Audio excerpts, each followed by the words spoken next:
Retro ஆன்மீக நேயர்களுக்கு வணக்கம். நான் உங்கள் பிருந்தா சங்கர். இன்று நம்மோடு சிறப்பு விருந்தினராக இணைந்திருப்பது ஜோதிட உலகின் சூப்பர் ஸ்டார் பிரம்மஸ்ரீ ராம்ஜி பரமஹம்சர் அவர்கள் இணைந்திருக்கிறார். வணக்கம் சுவாமிஜி. வணக்கம். வணக்கம்.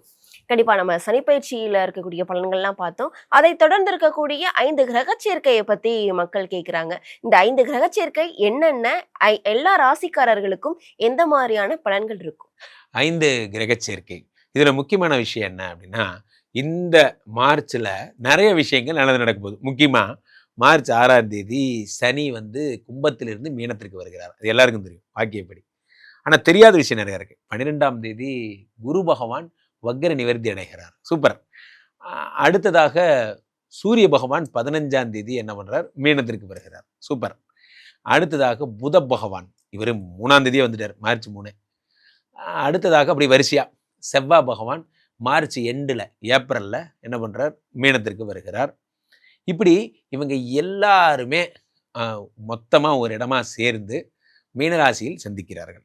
இவங்க இந்த மீனராசியில் இருக்கும் பொழுது என்னெல்லாம் நற்பலன்கள் ஏற்படும்னா, காலபுருஷ தத்துவத்தின்படி 12ஆம் இடம் என்பதால் இவர்கள் அத்தனை பேருமே புனிதர்களாக அருள் தரக்கூடிய அற்புத கிரகங்களாக மாறிடுறாங்க. அவ்வகையிலே இவர்கள் அத்தனை பேருமா எந்தெந்த ராசிக்காரர்களுக்கு கோடீஸ்வர யோகத்தை தரப்போகிறார்கள், யாருக்கெல்லாம் குழந்தை பிறக்க போகுது, யாரெல்லாம் வெளிநாடு போக போறீங்க, யாருக்கெல்லாம் பெரிய ஜாப் கிடைக்க போகுது, கோடீஸ்வர யோகம் யாருக்கு என்பதை ராசி ரீதியாக நாம் பார்த்து விடலாம். உங்கள் மனதிற்கு மிகவும் பிடித்த மகர ராசிக்காரர்களுக்கு இந்த சனி பயிற்சியை தொடர்ந்து வர இருக்கும் இந்த 5 கிரக சேர்க்கை மூலியமா என்ன மாதிரியான பலன்கள் கிடைக்கும்? என் மனதிற்கு மிகவும் இனிய மகர ராசிக்காரர்களே, மகர ராசிக்காரர்கள் என்றால் எனக்கு ரொம்ப பிடிக்கும். உலகில் எங்கெல்லாம் மகர ராசிக்காரர்கள் இருக்கிறீர்களோ அவர்களெல்லாம் தேடி தேடி சென்று இனிப்பு கொடுத்து நல்ல செய்திகள் எல்லாம் சொல்லி வருகிறேன். இந்த 5 கிரக சேர்க்கை நிறைய இடத்துல வழக்கம் போல சுனாமி வருது, இந்த 5 கிரக சேர்க்கையில் பிராணம் போயிடும், ஒரு குரூப்பே சுற்றிட்டு இருக்கு, தயவுசெய்து அதெல்லாம் கேட்காதீங்க. அப்பெல்லாம் ஒன்றும் கிடையாது. காரணம் என்னவென்றால் சனிமன் 3ஆம் இடத்தில் இருக்கு, எல்லாருமே சேர்ந்து 3ஆம் இடத்தில் இருக்கிறார்கள். இது எப்படின்னா உங்களுக்கு இது ஒரு நல்ல விஷயமாக மாறும். எப்படி நல்ல விஷயமா மாறும்? நான் சொல்ற லாஜிக் புரிஞ்சுக்கும். எதையுமே டெக்னிக்கலா பேசணும். மகர ராசிக்காரர்களுக்கு ராசிநாதன் சனி 3ஆம் இடத்தில் மறைகிறார். அவர் மறையலைங்க, 3ஆம் இடத்துல இருந்தால் அவர் பேர் சகாய சனி. என்ன சனி? சகாய சனி. சகாய சனினா என்ன அப்படின்னா, உங்களுக்கு நன்மை மட்டுமே தரக்கூடிய சனி, சகாய சனி. அவர் என்ன பண்றார்? 3ஆம் இடத்திலிருந்து 3, 4, 5 பார்க்கிறார். 5ன்னா சொத்து. 3ஆம் இடத்திலிருந்து உங்களுக்கு 9ஆம் இடத்தை பார்க்கிறார். 12 பார்க்கிறார். 12ங்கிறது சுற்றுலா. இந்த மாதம் அப்படியே நீங்கள் நேராக காஷ்மீர் போகிறீங்க, குழுமணாலி போகிறீங்க, குழுவால் இல்லை முத்து வந்தல்லோ அப்படி ஒரே ஜாலியா அவன் இங்கே காய்ச்சல் இல்லாமல் சுற்றிட்டு இருக்கான். இந்த மகர ராசிக்காரர்கள் மட்டும் ஃபன் பண்ணுறாங்கப்பா. ஃபன் பண்ண போகிறீங்க. ஒரு முடிவு எடுத்துட்டீங்க, இந்த சம்மரில் ஆரம்பித்து மார்ச்லேயே உங்களுக்கு சம்மரை ஸ்டார்ட் பண்ணிடுறோம், ஜூன் வாக்கில் முடிக்கிறோன்னு ஒரு முடிவு பண்ணிட்டீங்க. அது கண்டிப்பாக நடக்கும். குடும்பத்துடன் மகிழ்ச்சியோடு இருக்கக்கூடிய ஒரு மாதமாக இந்த மாதம் இருக்கும். அப்போது என்னென்னலாம் நடக்கும்? 6 புதன் 3இல் மறைந்து விபரீத ராஜயோகம் தருகிறார். கடன் அடைச்சிருவீங்க. இந்த கடங்காரம் பிரச்சனை முதல்ல ஒழிஞ்சு போய் கடனை அடைத்த தினத்தை கொண்டாடுவதற்காக ஊட்டி போயிட்டுருவீங்க. இந்த மாதிரிலாம் நடக்கும். நீங்களுக்கு என்னன்னா, ரொம்ப நாளாக தலைமையில உட்காந்துருந்த பிரச்சனை சார், இந்த பிரச்சனை, இந்த லேண்டு பிரச்சனை இப்போதான் முடிஞ்சுது, இப்போதான் நம்ம பேரில் ரெஜிஸ்டர் ஆச்சு அப்படிங்கிற மாதிரியான நற்செய்திகள்லாம் உங்களுக்கு வரும். எது உங்களை பாரமாக நினைத்து கொண்டிருக்கிறோ அது. 8 சூரிய பகவான் 3இல் மறைந்து விபரீத ராஜயோகம். கவனிக்கணும், 8 3 இருக்கான்னு சொல்லக்கூடாது. 8 3 இருந்தால் அது ராஜயோகமாக மாறிடும். 8 மற்ற இடத்துல தான் இருக்கக்கூடாது, மறையலாம். 8 அதாவது கெட்டவன் கெட்டிடில் கிட்டிடும் ராஜயோகம்னு ஒரு ஃபார்முலா இருக்கு. நம்ம எதிரி ரொம்ப நல்லா இருந்தானா தான் பயப்படணும். ஏன்னா எதிரி ரொம்ப ஸ்ட்ராங் ஆகிட்டான். எதிரி வீக் ஆகிட்டான்னா ரொம்ப சந்தோஷப்படணும், இனிமேல் நம்ம தான். அப்போ 8 3ஆம் இடத்தில் மறையும் பொழுது விபரீத ராஜயோகம். அரசியல் இருக்கிறவங்களுக்கெல்லாம் பெரிய புகழ் கிடைக்க போகுது, பதவி கிடைக்க போகுது. குருஜி அப்படின்னா நாங்கள் இந்த சட்டம் பண்ணுறோம், தனியாக ஃபோன் பண்ணுங்க சொல்கிறேன் உங்களுக்கு.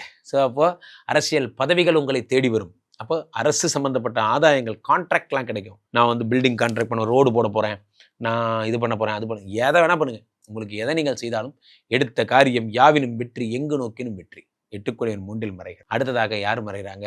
அடுத்ததாக சுக்கிர பகவான் 5 இது ஒன்று தான் பிரச்சனை. 5 3ஆம் இடத்தில் இருப்பது, உச்சம் பெறுவது ஒரு சின்ன சகோதரர்களா நற்பயன்னு ஒரு பலன் எடுத்துக்கிட்டாலும் 5 3இல் மறைந்தால் என்ன ஆகும்னா, குழந்தை வளர்ப்பில் ஜாக்கிரதையாக இருக்கணும்.